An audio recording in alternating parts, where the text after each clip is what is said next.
prie dans ces lieux, l'ayant vu, passa outre. Mais ce qui a retenu mon attention à ce niveau, regardez, il y a 3 catégories de personnes. La première personne, c'est le sacrificateur, un serviteur de Dieu. La deuxième personne, c'est un lévite, encore un serviteur de Dieu. Et la troisième personne, c'est un samaritain, un pauvre citoyen. Je nous avons même promisé qu'ils n'ont pas de Dieu, non plus le sortage consiste à pratiquer les bonnes œuvres. L'Éternel nous appelle à tous les jours à l'église. On peut faire 5 heures en train de prier, mais où sont les bonnes œuvres? Tu peux prier pendant 5 heures, mais si tu n'apportes pas ton assistance à celui qui est à côté de toi, bien aimé dans le Seigneur, cela risque d'être vain. C'est ce que la Bible dit, une religion vaine. Bien-aimés dans le Seigneur, je vous salue au nom de notre Seigneur Jésus-Christ. J'ai béni le Seigneur et je rends grâce à Dieu qui nous donne cette opportunité de pouvoir partager sa parole. Et mon message de ce jour a pour thème la vraie religion. Et pour ce message, nous allons lire dans Jacques au chapitre 1er, du verset 26 au verset 27. Je lis au nom de Jésus-Christ. Si quelqu'un croit être religieux sans tenir sa langue en bride, mais en trompant son cœur, la religion de cet homme est vaine.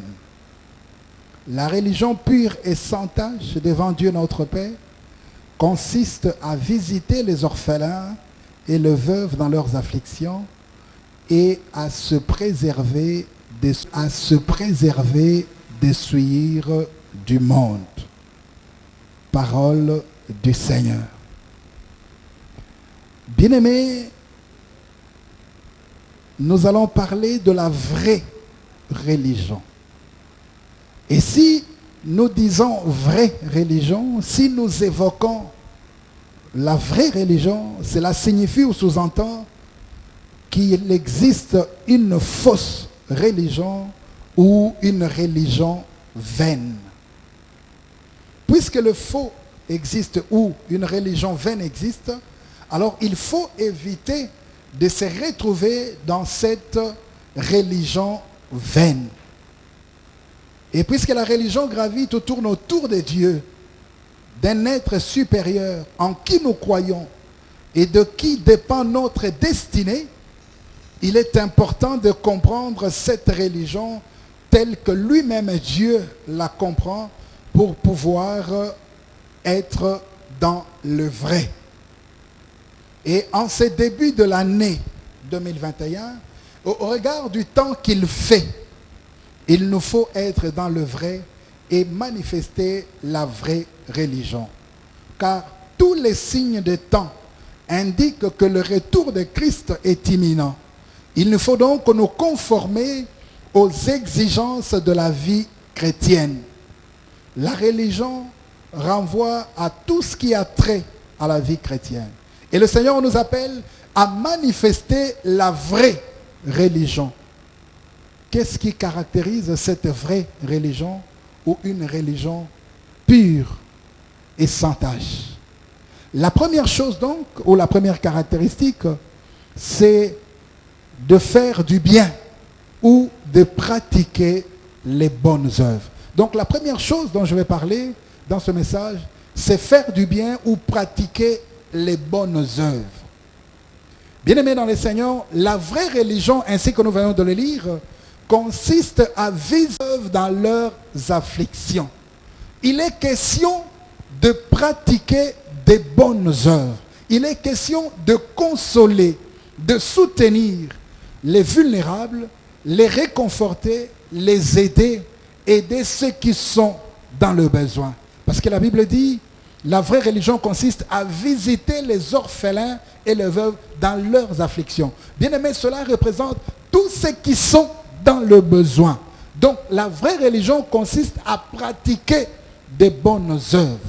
La vraie religion doit se traduire par des actes palpables, des actes d'amour, témoigner de la compassion aux autres. Aujourd'hui, le chrétien se montre indifférent Ils n'ont plus de compassion. On peut voir quelqu'un, trouver quelqu'un en difficulté. On ne se préoccupe pas de lui apporter assistance. Nous passons, au contraire, bien-aimés dans le Seigneur, nous avons tendance à vouloir prendre nos smartphones, filmer, prendre des informations, des images pour balancer sur le net de façon à faire le buzz. On ne se préoccupe pas de la situation de la personne qui se trouve en difficulté. Bien-aimés dans le Seigneur, Dieu nous interpelle ce matin et il nous veut pratiquer des bonnes œuvres. Donc la vraie religion, la religion pure et sans tâche, consiste à pratiquer des bonnes œuvres, à apporter notre soutien, notre appui, notre assistance aux personnes qui sont dans le besoin. Alléluia. Bien-aimés dans le Seigneur, malheureusement, les gens ne se préoccupent pas de cette œuvre-là, de pouvoir apporter l'assistance. Et on ne trouve plus de compassion. On n'a plus un cœur compatissant. Bien-aimés dans le Seigneur, on ne se préoccupe pas, même pas de la réputation des personnes. On veut prendre des images et balancer. Mais la réputation a du prix. Lorsqu'on sacrifie, lorsqu'on gâche la réputation d'une personne, comment peut-on réparer cette réputation-là? C'est compliqué. Voilà ce que nous faisons. Nous nous disons chrétiens, mais en réalité et en vérité, nous faisons ce qui est contraire à ce que la chrétienté veut. Qu'est-ce que le Seigneur veut? Il dit, la vraie religion consiste à visiter les orphelins et les veuves dans leurs afflictions. Bien-aimés dans le Seigneur, la religion ne doit pas se limiter seulement à prier, à aller à l'église, à participer au culte, à jeûner. Non, ce n'est pas suffisant. Il faut pratiquer de bonnes œuvres. Aujourd'hui, nous avons tendance à pratiquer des rites religieux. On se donne tous les dimanches, on est à l'église. On vient prier, on prie tout le temps. On passe le temps à prier, à jeûner. Ce n'est pas mauvais, c'est bien. Mais nous oublions l'essentiel et le plus important. Bien-aimés dans le Seigneur, et l'Esprit de Dieu nous interpelle aujourd'hui. Ce n'est pas suffisant que de faire ça. Il dit la vraie religion consiste à visiter les orphelins et les veuves dans leurs afflictions. Les orphelins et les veuves sont des personnes vulnérables. Ce sont des personnes qui sont en difficulté, qui ont besoin d'aide, qui ont besoin de secours. Est-ce que nous leur apportons notre secours? Bien-aimés dans le Seigneur, cela est important. Dieu insiste non pas sur les rites religieux, mais sur une conduite juste. Aujourd'hui, on ne se soucie guère des autres, des vulnérables, des malheureux, de ceux qui souffrent. Aujourd'hui, c'est chacun pour soi. On se préoccupe de l'intérêt personnel égoïste. Tout le monde se préoccupe d'abord de sa situation, sa propre situation, la situation de sa famille. Mais les autres, ce n'est pas son problème. Dans tout ce qu'on fait, on ne se préoccupe pas de l'autre. Dans le milieu où nous vivons, tout autour de nous, il y a des gens qui sont dans le besoin, qui ont besoin de l'aide. Mais nous ne savons pas leur apporter notre aide. Bien-aimés dans le Seigneur, voilà dans quelles conditions nous sommes aujourd'hui. Voilà comment nous évoluons. Et pourtant, nous nous disons chrétiens. Est-ce qu'on peut être chrétien et ne pas avoir un cœur compatissant? Lui-même, notre Dieu, notre Père, est un Dieu compatissant et miséricordieux. Bien-aimés dans le Seigneur, laissez-moi vous dire que Dieu accorde un intérêt particulier sur les âmes. Ces personnes autour de nous, ce sont des âmes du Seigneur. Et le Seigneur a besoin de ces âmes-là. Mais qu'est-ce que nous faisons pour ces âmes? Qu'est-ce que nous faisons pour ces âmes? Nous négligeons, nous ne pratiquons plus de bonnes œuvres. On s'occupe, on est tourné vers soi-même. On s'occupe de soi. Le reste, ce n'est pas son affaire. Même si une personne est en train de mourir à côté. Combien de fois nous avons vu des accidents? On a assisté à des accidents de circulation. Vous voyez quelqu'un en train de mourir. Mais celui qui est à côté, il ne se préoccupe pas d'apporter son aide à cette personne-là qui est dans le besoin. Mais il prend son téléphone, il commence à prendre des images pour balancer, faire le buzz sur le net. Bien-aimé dans le Seigneur, où est l'amour? Où est la compassion envers les autres? Où est cette compassion? Le Seigneur nous interpelle ce matin. Il veut que nous puissions pratiquer des bonnes œuvres. Bien-aimé dans le Seigneur, dans 1 Timothée au chapitre 6, versets 18 à 19. 1 Timothée chapitre 6, versets 18 à 19, il est dit ceci. Recommandez-leur de faire du bien, d'être riches en bonnes œuvres, d'avoir de la libéralité, de la générosité, et de s'amasser ainsi pour l'avenir un trésor placé sur un fondement solide, afin de saisir la vie véritable. Gloire soit rendue à Dieu.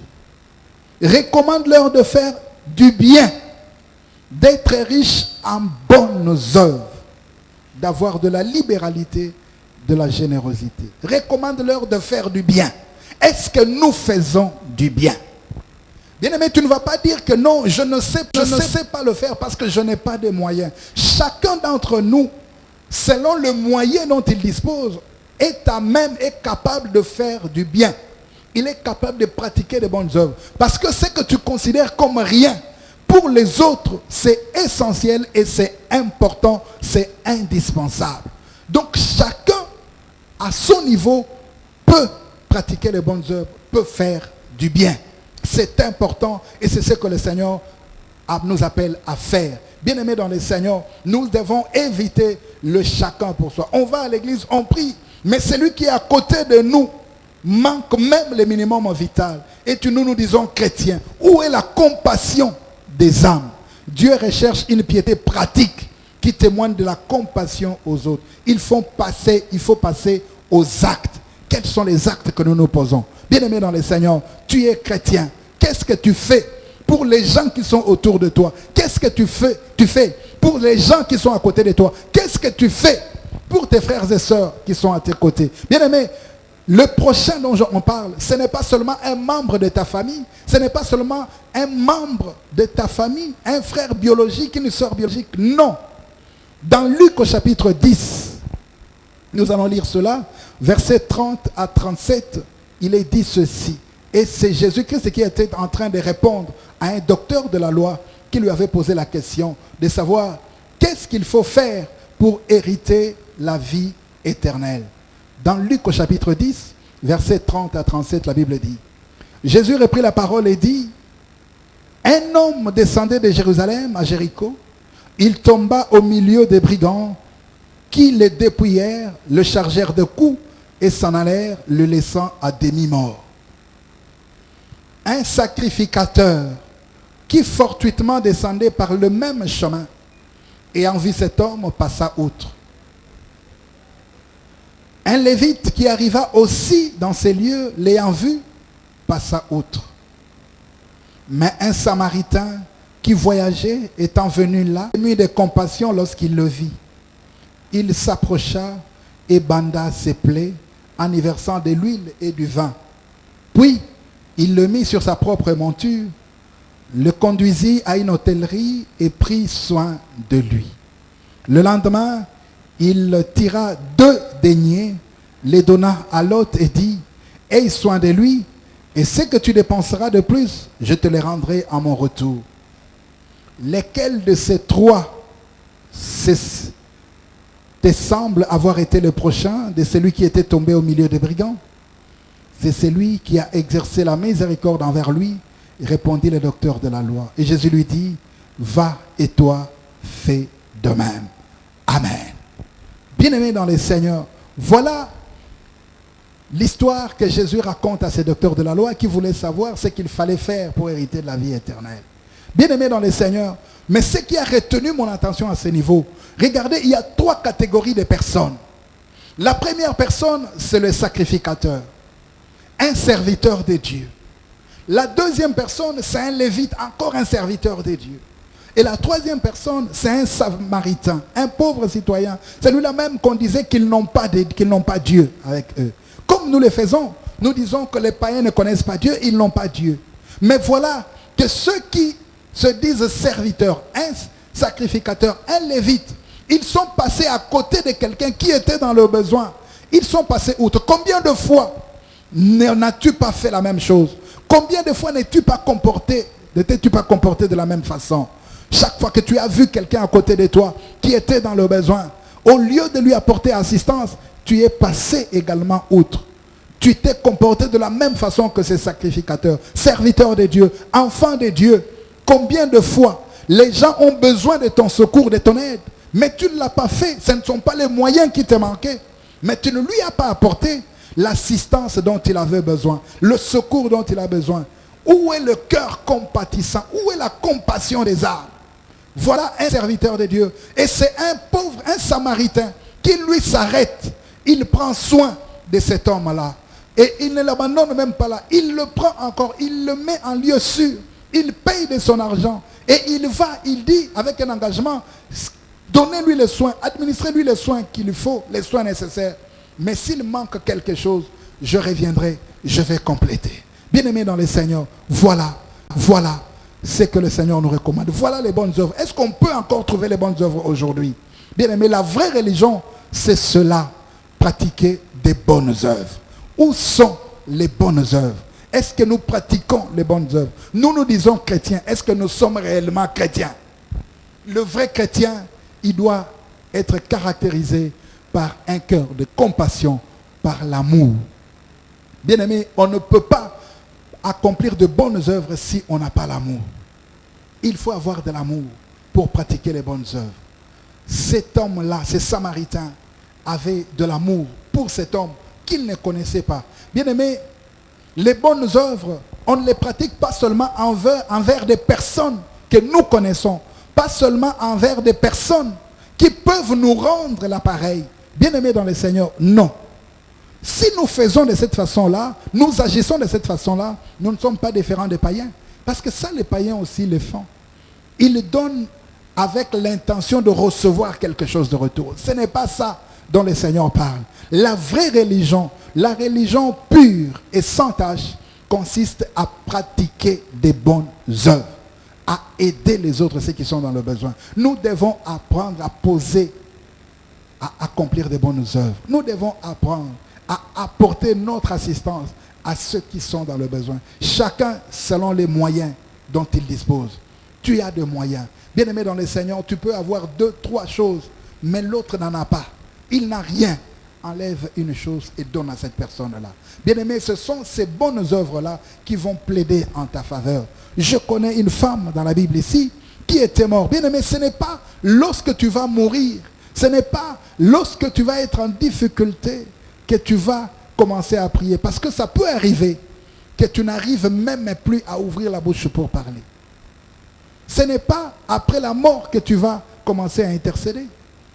Cette femme était morte. Cette femme qu'on appelle Tabitha, Dorcas. Elle était décédée. Mais bien aimée, elle ne pouvait plus prier. Elle ne savait plus rien faire. C'était fini pour elle.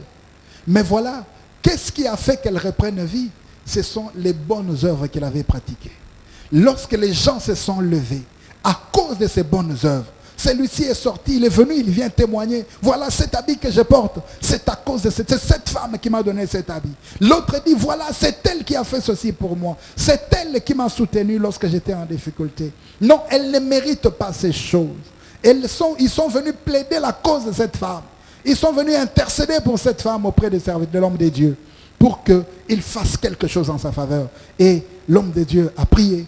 Cette femme se réveillait. Bien-aimé dans le Seigneur, ce sont les bonnes œuvres qui vont plaider pour toi. Et si tu ne sais pas pratiquer des bonnes œuvres, si tu ne sais pas faire du bien, il te sera difficile. Tu peux te retrouver dans des circonstances où tu n'as pas la force de prier. Tu ne sais rien faire d'autre. Mais ce sont les bonnes œuvres, les témoignages des gens qui feront que Dieu puisse t'accorder sa faveur, sa grâce. C'est très important. La première des choses donc, pour une vraie religion, c'est de manifester, c'est de pratiquer les bonnes œuvres. La vraie religion, la religion pure et sans tache, consiste à pratiquer les bonnes œuvres. L'Éternel nous appelle à pratiquer les bonnes œuvres. Est-ce que tu peux pratiquer les bonnes œuvres? Est-ce que tu pratiques encore les bonnes œuvres? Le Seigneur t'interpelle ce matin. Il veut que tu pratiques ou tu manifestes une vraie religion. Est-ce que chacun en lui-même, là où tu es, est-ce que tu pratiques les bonnes œuvres? Quelles sont les bonnes œuvres que tu pratiques? Est-ce que tu as encore un cœur compatissant? Le Seigneur a besoin des âmes. Bien-aimés dans le Seigneur, même les pécheurs, le Seigneur a besoin de leurs âmes. Bien-aimés dans le Seigneur, il a besoin de ces âmes-là. Qu'est-ce que nous faisons, nous, enfants de Dieu, aujourd'hui? Qu'est-ce que nous faisons pour le salut de ces âmes-là? Pour gagner ces âmes, les amener au Seigneur? Est-ce qu'ils sont dans le besoin? Ils ne connaissent pas Dieu, ils sont dans la perdition. Mais est-ce que nous pratiquons de bonnes œuvres à leur égard? La bonne œuvre, ce serait quoi? C'est d'amener aussi ces personnes dans le Seigneur. Mais combien de gens, toi, tu as déjà amenés dans le Seigneur? Tu les vois à côté de toi, ils sont en train de se perdre, ils sont en train de s'embrouiller, ils ne connaissent pas le Seigneur. Mais tu ne fais rien pour eux. Tu dis non, ça ce n'est pas mon affaire, ça c'est l'affaire des hommes de Dieu, c'est l'affaire des serviteurs de Dieu. Qui a dit que c'est l'affaire des serviteurs de Dieu? Tu peux dire un mot à cet homme-là qui ne connaît pas le Seigneur, qui est dans des difficultés, dans des tourments. À partir de la parole de réconfort que tu vas lui apporter, le nom de Christ que tu vas lui présenter, cet homme-là peut venir au Seigneur et être sauvé. Voir son âme être sauvée. C'est une bonne œuvre que tu as pratiquée. Bien-aimé dans le Seigneur, Dieu nous a ce matin. Voilà ce qu'on appelle la vraie religion. Mais est-ce que nous pratiquons la vraie religion? Est-ce que nous manifestons la vraie religion? Nous sommes à l'église tous les jours. Mais est-ce que nous manifestons la vraie religion? Nous pratiquons des rites religieux. On est là, on peut jeûner pendant 40 jours, 50 jours, 100 jours. On est là tous les jours à l'église. On peut faire 5 heures en train de prier. Mais où sont les bonnes œuvres? Tu peux prier pendant 5 heures. Mais si tu n'apportes pas ton assistance à celui qui est à côté de toi, bien-aimé dans le Seigneur, cela risque d'être vain. C'est ce que la Bible dit, une religion vaine. Parce que tu n'as pas la compassion des autres. Tu n'as pas l'amour envers les autres. Le Seigneur nous interpelle ce matin. La deuxième chose dont je voudrais parler concernant la vraie religion, une religion pure et sans tache, c'est se garder des souillures du monde. Se garder des souillures du monde. Le caractère du chrétien doit être réglé d'après la parole de Dieu. La Bible dit, la religion pure et sans tache devant Dieu notre Père consiste à visiter les orphelins et les veuves dans leurs afflictions et à se préserver des souillures du monde. Il est question d'une conduite chrétienne mûre et une sainteté pratique. Il faut une véritable marche de séparation, une vie de sainteté. La religion pure et sans tache, c'est-à-dire une vraie religion, doit se traduire, se manifester dans le comportement, la manière de vivre, une vie de sainteté. Cela implique donc une véritable conversion, un véritable changement. La vraie religion doit se traduire par un véritable changement, une véritable conversion. Est-ce qu'il y a encore des conversions dans l'Église parmi les enfants de Dieu? Dans 2 Pierre, au chapitre 3, verset 14, la Bible dit, d'ailleurs, même si, 2 Pierre chapitre 3, verset 14, il est dit, c'est pourquoi, bien-aimés, en attendant ces choses, appliquez-vous à être trouvés par lui sans tache et irréprochable dans la paix. Amen. Appliquez-vous à être trouvés par lui sans tache et irréprochable dans la paix. Bien-aimé, la vraie religion doit se traduire dans la qualité de la vie que nous présentons. Une bonne conduite, une vie exemplaire. Nous devons vivre une véritable conversion. La vraie religion passe par une véritable conversion. Aujourd'hui, malheureusement, nous constatons que l'Église est remplie de membres, mais l'Église a très peu de convertis. Aujourd'hui, les églises se font la course aux membres. Je vais avoir une église avec 5000 membres, une église avec 2000 membres. Mais combien de convertis parmi ces membres-là? Oui, 5000 membres, c'est bien. Mais il y a combien de gens réellement convertis parmi ces 5000 membres? On ne se préoccupe pas de la conversion des gens, mais on se préoccupe d'avoir un grand nombre de membres de fidèles. Bien-aimés dans le Seigneur, ce n'est pas ce que Dieu veut. Or, ce que Dieu cherche, c'est que les gens soient convertis, transformés. Que la vie des gens soit transformée. Que la vie des gens soit changée. Est-ce que les gens changent de comportement? Est-ce que la vie des gens change? Bien-aimés dans le Seigneur, les églises sont remplies de membres. Mais il y a peu de convertis.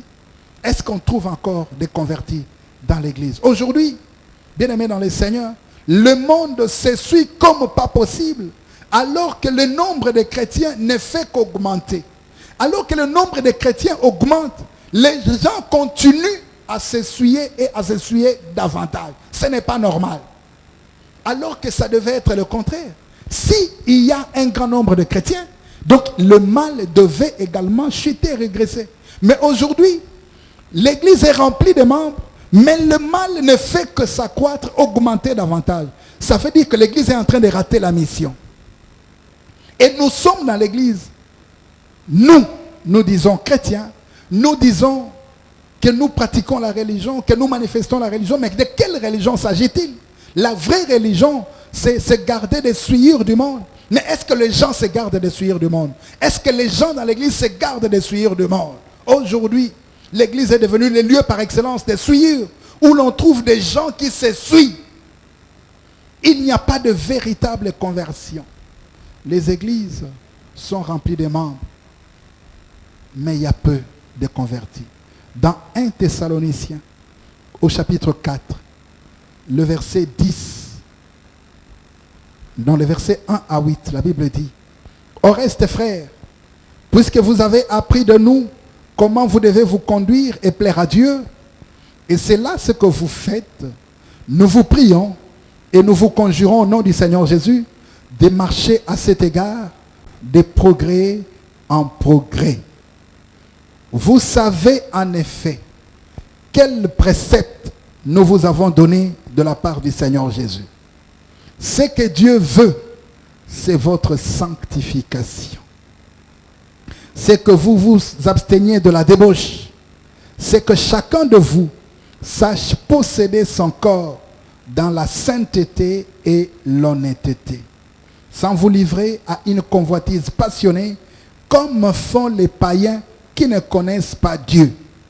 C'est que personne nuise envers son frère de fraude et de cupidité dans les affaires, parce que le Seigneur tire vengeance de toutes ces choses, comme nous vous l'avons déjà dit et attesté. Car Dieu ne nous a pas appelés à l'impureté, mais à la sanctification. Celui donc qui rejette ses préceptes ne rejette pas un homme, mais Dieu qui vous a aussi donné son Saint-Esprit. Alléluia. Voilà, ce que Dieu veut, c'est votre sanctification. Ce que Dieu veut, c'est que chacun, c'est que vous puissiez vous abstenir de la débauche. C'est que chacun de vous sache posséder son corps dans la sainteté et l'honnêteté. Bien-aimés dans le Seigneur, l'Église est remplie de membres, mais non pas de convertis. Or, Dieu a besoin de convertis. Le Seigneur t'appelle à une vraie conversion, à changer de vie. La vraie religion se caractérise par une conversion sincère, à un changement. C'est ce que Dieu attend de toi, mon frère, ma soeur, toi qui me suis en ce moment. Ce que Dieu cherche, c'est le changement en toi. C'est la vraie, une conversion sincère. La vraie conversion, c'est ce que Dieu attend de toi. Bien-aimé dans le Seigneur, il y a beaucoup de gens qui prient, mais très peu de gens convertis. Dieu cherche une vie réelle et concrète de piété. Il faut veiller, que chacun veille sur sa marche. Chacun veille sur ce comportement. Il ne faut pas se contenter de soigner les apparences. Non, la vraie conversion. Bien-aimé dans le Seigneur, la vraie conversion passe par le changement et un changement radical. Nous prenons l'exemple de l'apôtre Paul, qui s'appelait Saul. Lorsqu'il était Saul, Il était le persécuteur de l'Église. Il était le meurtrier. Mais le jour où il a fait une rencontre avec le Seigneur, à partir de ce jour-là, les choses ont changé dans sa vie. Et il avait complètement changé. Ce n'était plus la même personne. Mais toi, depuis que tu es venu dans le Seigneur, avant de venir au Seigneur et après ta conversion, c'est la même chose. Pas de changement. Avant la conversion et après la conversion, égale la même chose. Pas de changement. Bien-aimé dans le Seigneur, est-ce que réellement tu manifestes la vraie religion? Non, tu dis tu pries. Est-ce que tu pries réellement? Où est ce changement? L'on doit voir ce changement. Et ce changement, ce n'est pas toi qui vas le voir, mais ce sont les autres qui doivent voir le changement en toi. Est-ce que tu as réellement changé?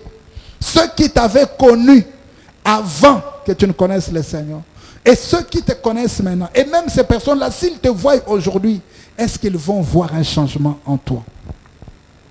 Paul avait complètement changé. Ceux qui l'avaient vu après ne l'avaient pas reconnu. Ils se disaient, mais cet homme-là, c'est un meurtrier. Voilà, il persécute l'Église. Mais lorsqu'ils l'ont rencontré, ils ont vu une autre personne. Bien-aimé dans le Seigneur, c'est ça la vraie religion. La vraie religion, ce n'est pas le fait d'être tous les jours à l'Église. Ce n'est pas le fait de prier pendant 5 heures du temps. Ce n'est pas le fait de jeûner pendant 100 jours. Non, ça ne suffit pas. Bien aimé, là, nous nous comportons comme les pharisiens. Parce que les pharisiens faisaient des choses pour que les autres voient. Mais il n'y avait pas un réel changement en eux.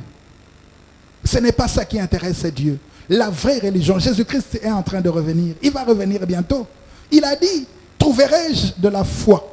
La foi, ce n'est pas seulement le fait de croire. La foi implique l'obéissance. Est-ce qu'il y a des gens qui obéissent? Ils posent la question parce que ceux qui ont la foi obéissent au Seigneur, obéissent à la loi de Dieu, obéissent à la parole de Dieu, c'est conforme à la parole de Dieu. Or, la parole de Dieu nous recommande de mener une vie de sainteté. C'est comme ça qu'il pose la question. Lorsqu'il reviendra, trouvera-t-il encore de la foi? Est-ce qu'il y aura de la foi? Bien-aimé dans le Seigneur, toi qui te dis chrétien, est-ce que tu es réellement chrétien? Quel genre de vie tu mènes? Quelle est ta conduite? Quel est ton comportement? Il nous appelle à une vie de sainteté. La sanctification, ce que Dieu veut, c'est votre sanctification. La sanctification, c'est une mise à part pour servir Dieu. Mettre à part pour servir Dieu. Oui, la sanctification, c'est le fait également de mener une conduite exemplaire modèle. Bien-aimés dans le Seigneur nous a déjà donné la sanctification. C'est lui qui nous sanctifie. Ça, c'est un aspect de la sanctification. Mais tant que nous sommes sur cette terre ici, nous devons nous-mêmes continuer à nous sanctifier dans notre vie de tous les jours. À mener une vie de sainteté exemplaire et jusqu'à la fin du temps. Est-ce que nous croissons? Il dit, j'aimerais que vous puissiez aller de progrès en progrès à cet égard. Puisque c'est ce que je vous ai dit, et c'est ce que vous faites, l'apôtre Paul le dit. C'est ce que vous faites dans cette lettre aux Thessaloniciens. Ce que je vous ai dit, c'est ce que vous faites. Il reconnaît. Mais ce n'est pas suffisant. Je m'adresse à toi qui te dis non, mais moi je n'ai pas de problème. Moi, je vis de manière correcte, je me conforme. Ce n'est pas suffisant. Que ceux qui se sanctifient davantage. Nous devons aller de progrès en progrès. C'est ce qu'il dit. Nous devons croître. Le Seigneur nous a parlé de croissance. Cette année, c'est une année de croissance. Oui, il nous faut croître. La véritable croissance passe d'abord sur le plan spirituel, au niveau de la vie spirituelle. Bien-aimés dans le Seigneur, la croissance, ce n'est pas seulement au niveau de matériel. Non, la croissance, ce n'est pas seulement au niveau des finances. La croissance, ce n'est pas seulement au niveau des biens de ce monde. Parce que tu peux avoir ces biens, mais ça va te servir à quoi si ton âme est perdue? La véritable croissance, c'est ce qui passe d'abord au niveau spirituel. La Bible dit, cherchez premièrement le royaume et la justice de Dieu. Et le reste vous sera donné par surcroît.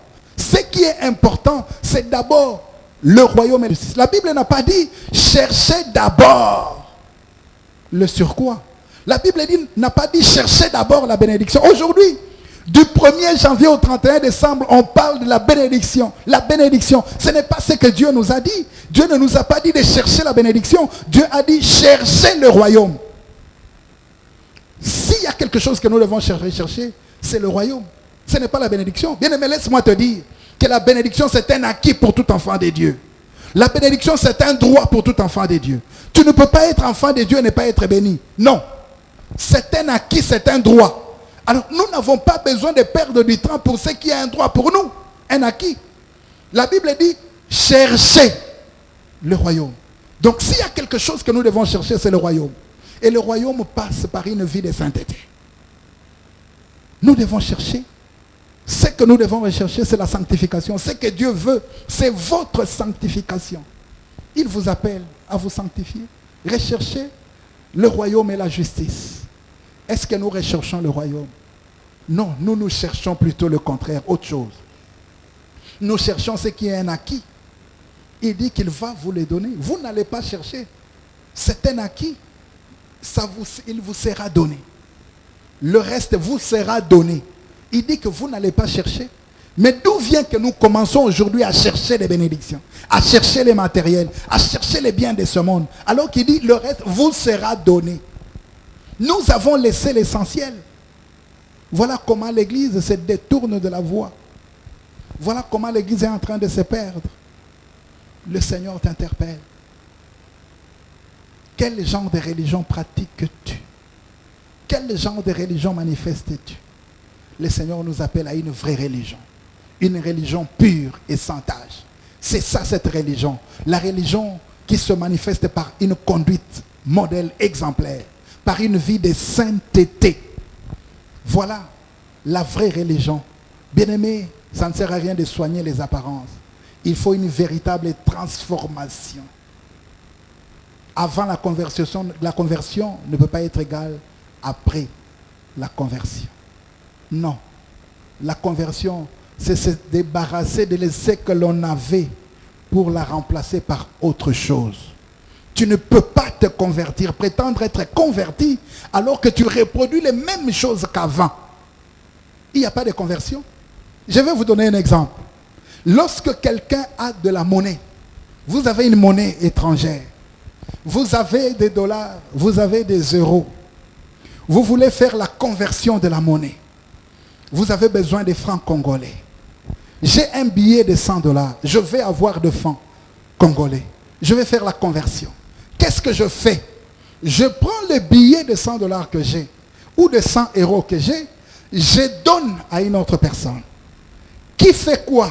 Il ne me rend plus la monnaie, les 100 euros ou les 100 dollars. Il va me donner les francs congolais. J'ai fait la conversion. C'est-à-dire quoi? Je me suis débarrassé de ce que j'avais et je prends autre chose. C'est ça la conversion. Bien-aimé, tu ne peux pas prétendre à une conversion alors que tu gardes les mêmes habitudes, les mêmes comportements que dans le passé. Tu dois te débarrasser de cela pour recevoir autre chose. C'est ça la vraie conversion. Bien-aimé, lorsque Paul s'était converti, il ne faisait plus les mêmes choses qu'il faisait auparavant. Alors, est-ce que nous sommes réellement convertis dans l'église aujourd'hui? Est-ce qu'on trouve des convertis? Bien-aimés dans le Seigneur, ce que Dieu veut, c'est votre sanctification. Est-ce qu'il y a réellement la conversion? Bien-aimé, quelqu'un qui est converti ne fait pas marche arrière. Parce que lorsque tu t'es débarrassé déjà de ce billet de 100 dollars ou de 100 euros, tu ne les récupères plus. Ce que toi tu prends, c'est autre chose. C'est des francs congolais. Tu n'as plus ces billets-là. Mais comme d'où vient que nous sommes dans l'église aujourd'hui, nous disons que nous sommes chrétiens, que nous prions, mais nous continuons à reproduire les mêmes anciennes habitudes. Est-ce que nous sommes réellement convertis? Où est la vraie religion? Le Seigneur nous appelle à une vraie religion. Bien-aimés dans le Seigneur, nous devons faire attention et non pas tomber et rester dans une religion vaine. Manifester, pratiquer une religion vaine.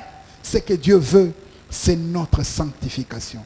Donc, la religion pure et sans tache consiste à se garder des souillures du monde. Quelqu'un qui se sanctifie, c'est quelqu'un qui se met à part pour Christ, pour servir Dieu. Il se met à part. C'est se mettre à part. C'est éviter le péché. C'est sortir du péché. Ne pas pratiquer le péché. Bien-aimé dans le Seigneur, c'est ça le sens de se garder des souillures du monde. c'est éviter une vie de péché. Donc la vraie religion consiste à éviter la vie de péché. C'est à se sanctifier, se mener une vie de sainteté. C'est à cela que le Seigneur nous appelle. Bien-aimé dans le Seigneur, quelle est ta situation aujourd'hui? Quel temps fait-il? Jésus-Christ revient bientôt. Il dit, trouvera-t-il de la foi? Dans quelle situation tu es? C'est toi qui connais. Bien-aimé, tu peux tromper les hommes, mais tu ne peux pas tromper Dieu. Un homme trompe-t-il Dieu? Les hommes de Dieu ne sont pas des omniprésents, mais il y a un Dieu qui est omniprésent. Les hommes de Dieu ne pourront pas vous suivre partout, mais c'est chacun là où il est. Si réellement nous pratiquons une vraie religion, une religion pure et sans tache, bien-aimés dans le Seigneur, nous allons influencer le monde. La Bible dit que nous les chrétiens, nous sommes des lumières du monde. La lumière doit briller. Nous sommes les sels de la terre. C'est nous qui devons influencer, donner un sens, un goût dans le monde. Nous devons influencer positivement le monde. Mais d'où vient que le monde est influencé négativement? C'est parce que la religion que nous manifestons est une vaine religion. Bien-aimé dans le Seigneur, je vais prendre un exemple concret. Depuis que tu t'es converti, combien de gens autour de toi se sont convertis aussi à partir de toi? Bien-aimé, nous devenons même des obstacles pour la conversion des autres. Les autres ne veulent pas se convertir parce qu'ils se disent, mais qu'est-ce que nous allons aller faire? Ceux qui se sont convertis, ceux qui prétendent être convertis, quel genre de vie ils nous présentent? Qu'est-ce qu'ils nous présentent? Quelle conduite ils affichent? Bien-aimés dans le Seigneur, dans Jacques 1, nous avons lu, il est dit que c'est lui qui se croit être religieux, mais qui ne sait pas tenir sa langue en bride. Il pratique une vaine religion. Bien-aimé dans le Seigneur, tu ne peux pas te dire chrétien, tu n'as pas la maîtrise de ta langue. Tu ne sais pas contrôler ta langue, tu ne sais pas maîtriser ta langue. Lorsque toi tu parles, tu as une langue de vipère. Lorsque tu parles, c'est pour blesser tout le monde. Toi, mari, tu tiens toujours des propos blessants à l'égard de ta femme. Toi, femme, tu tiens des propos blessants à l'égard de ton mari. Enfant, à l'égard de ses parents. Tu ne sais pas tenir ta langue en bride. Tu parles à tout moment. Tu parles de n'importe quoi. Tu es là toujours à critiquer, à dire du mal des autres. Tu n'as pas la maîtrise de ta langue. Et tu te dis chrétien, tu es religieux. Non. La Bible dit, celui qui se croit être religieux et qui ne sait pas tenir sa langue à bride, il pratique une religion vaine.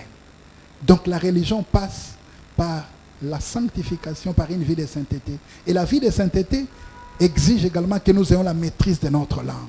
Bien-aimé dans le Seigneur, là où tu es, tu dois être un exemple pour les autres. Tu ne dois pas, chaque fois que tu parles, tu causes des dégâts. Bien-aimé, et dans l'église, malheureusement, on trouve ce genre de personnes. L'église est remplie de gens de ce genre-là. Voilà pourquoi j'ai dit que l'église est remplie de membres, mais des convertis, il y en a très peu. Mais que cette année, les choses changent. Nous devons travailler de sorte qu'il y ait un grand nombre de convertis. Sinon, que tous nous soyons des vrais convertis. Nous puissions vivre une conversion sincère, un véritable changement. Lorsque nous sommes quelque part, qu'on sache nous identifier. Celui-là, il est de Christ. Bien-aimé, tu n'as pas besoin de te présenter, mais on sait voir à partir de là où tu es. Parce que tu es la lumière, tu es en train de briller. Le Seigneur veut que tu brilles. Lorsque tu auras accompli ces choses, manifesté la vraie religion, alors tu vas vivre une véritable croissance. Bien-aimé dans le Seigneur, tu dois aller de progrès en progrès. Je ne sais pas ce que tu fais. Il dit, si je sais que vous faites cela, je voulais dire qu'il y en a également qui se comportent bien. Il y en a qui mènent une conduite exemplaire. Il y en a qui mènent une bonne vie. Mais cela n'est pas suffisant. Vous devez exceller. Vous devez aller de progrès en progrès. Bien-aimés dans le Seigneur, si vous étiez au premier niveau, vous devez atteindre le 5e niveau. Vous devez avancer. Bien-aimés dans le Seigneur, avec le Seigneur, on ne fait pas du statique. Non. On ne doit pas rester au même endroit. Il faut progresser. Il faut aller de l'avant. Le Seigneur nous appelle à progresser. Il dit, bien-aimé dans le Seigneur, je souhaite que tu prospères à tous égards, comme prospère l'état de ton âme. Tu dois progresser. Tu dois prospérer. mais comment prospère l'état de ton âme? Comment ton âme prospère? Bien-aimés dans le Seigneur, ce qui est important, c'est cela. Le Seigneur nous appelle à une vraie religion, une religion pure et sans tache, pas une religion vaine. Malheureusement, le constat aujourd'hui, c'est que nous sommes en train de vivre ou de manifester une religion vaine. Est-ce que nous pouvons changer? Ma prière ce matin, c'est que le Seigneur te fasse grâce. Est-ce qu'il y a-t-il quelqu'un qui veut être transformé par le Saint-Esprit? Il dit dans sa parole, il vous a donné son Saint-Esprit. Bien-aimé, c'est lui qui l'a placé en vous. C'est un esprit saint. Un esprit saint. Mais comment un esprit saint va commencer à tolérer ce qui n'est pas saint, à évoluer dans ce qui n'est pas saint? Non. S'il nous a donné son Saint-Esprit, c'est-à-dire que c'est un esprit qui est saint. C'est-à-dire que cet esprit a la capacité. Cet esprit peut nous rendre capables de reproduire la sainteté de Dieu. Tu as son esprit en toi. Donc tu ne peux pas dire je ne peux pas. Le Seigneur t'a facilité la tâche. Il a mis son esprit en toi. C'est un esprit qui est saint. C'est pour t'aider à pouvoir reproduire sa sainteté. Bien-aimé dans le Seigneur, tout dépend de la disposition de ton cœur. Nous sommes encore au début de l'année. Le Seigneur veut que tu vives la croissance dans tous les domaines.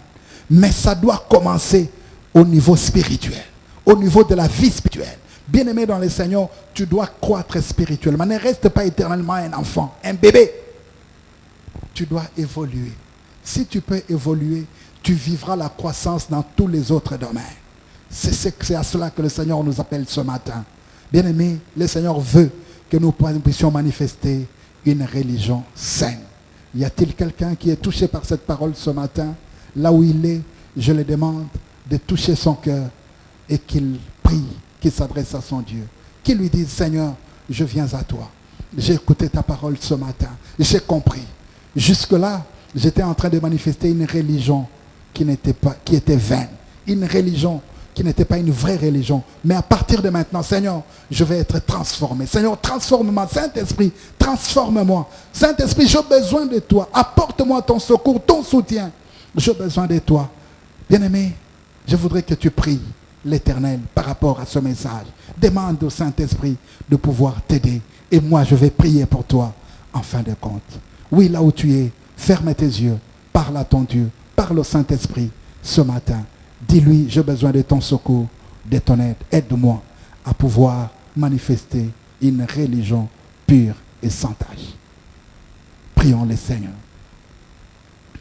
Père de gloire, sois béni, les dieux fidèles et bons, les dieux d'amour. À qui t'es comparé, ô Dieu? Tu ne fais rien au hasard. C'est toi qui nous as parlé ce jour. Seigneur, j'ai écouté ta parole. J'ai entendu ta parole. Ce peuple a écouté. Éternel notre roi, et il est touché par cette parole. Jésus. Mais de lui-même, il ne peut rien, comme tu as dit. Sans moi, vous ne pouvez rien faire. Je te prie de lui faire grâce. Laisse au Dieu d'amour, toi qui rends capable, que tu lui donnes la force, la capacité de vivre, de manifester une religion saine, une religion pure et sans tache, une religion, une vraie religion au Dieu. Seigneur, avec toi cela est possible.